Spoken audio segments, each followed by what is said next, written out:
For most cars, the door is an essential structure that separates the cockpit space from the outside environment and the occupants from the vehicle. People have designed all sorts of unimaginable forms of doors, but the most popular is undoubtedly the horizontal opening and closing style.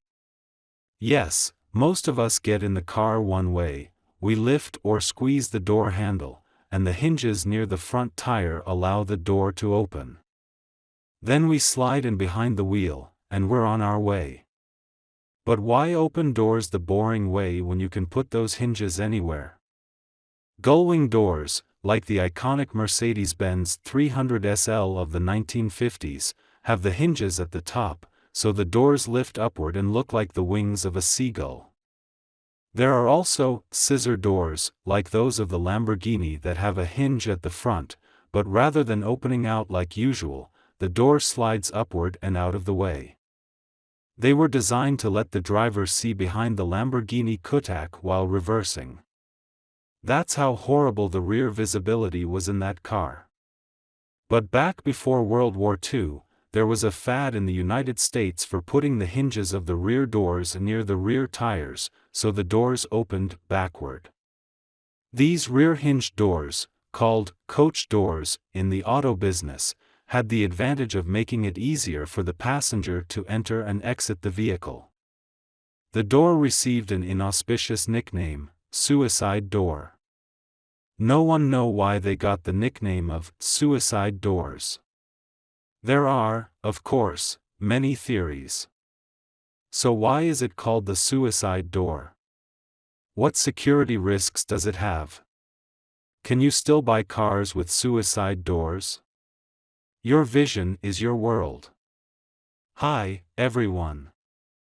Welcome to Auto Age. Now you are on the journey to look back at every change in the car, witness every surge in speed, and explore the mystery behind the car. Before we started today's video, please subscribe to the channel and turn on the notification bell. Okay, let's get started. Doors that open from the front to the back will encounter many problems in use. For example, the open door may block part of the route in and out of the seat.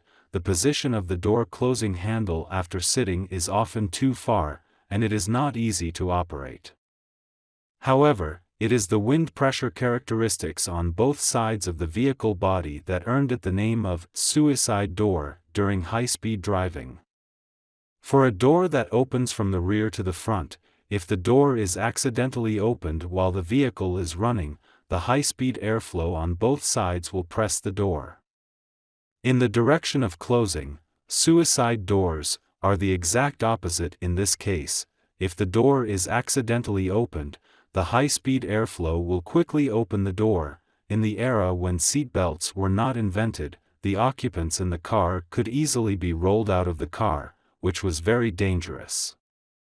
Besides, some say that if doors hinged at the back weren't latched all the way, they could blow open at speed.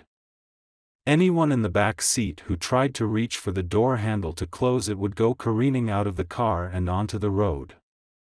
This seems dubious. For one thing, that's more of an accidental death than a suicide. Others say that gangsters could more easily push enemies out of these doors, which again, is not really a person visiting violence on himself. Another theory says that anyone getting out of the back seat on the street side when parked at the curb could be crushed by an oncoming car hitting the door. It's not a very convincing explanation. In the 1960s, with the increasingly stringent traffic safety regulations, only a few mass-produced cars continued to use the suicide door that opened from the front to the back, such as the Lincoln Continental. The 1971 Ford Thunderbird four-door brought the curtain down on the history of the suicide door production car. Since then, rear-to-front doors have dominated the production car world. All in all, suicide doors were design features of mid-century Ford, Lincoln and Mercury cars. The Lincoln Continental of the 1960s was quite famous for its center-opening doors. In 2019 and 2020, the Continental was again available in a limited edition with suicide doors.